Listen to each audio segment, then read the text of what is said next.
ni beki mzuri sana. Na sio tu wa Yanga, hata kwenye ligi yetu hapa alikuwa anachuana sana na Shomari Kapombe.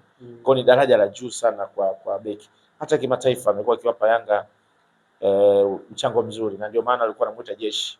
Kwa sababu wewe winga ukienda kwake atakukaba, atachukua ile mpira, ataanza kukokota yeye kuelekea kwenye goli lako. Kwa hiyo winga unabadilika kuwa winga, unaanza kumkaba yao sasa. Amefanya sana hizo safari zake nyingi.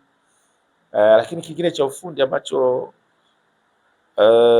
Atula alikuwa anawasaidia Yanga wakifanya mashambulizi nyuma, wakianza kucheza kwa Job, ikitokea wanaenda kwa Yao, na walikuwa wanampigia pasi nyingi sana, kwa sababu alikuwa anacheza kwenye upana wa mstari, upana wa uwanja hapa kwenye mstari. Huwa anaweza kucheza kwenye huu mstari, kwenye maeneo membamba, na kutoka winga anakuja kumkaba, kukimbia hii pressure ya pressing ambayo huwa anafanyiwa.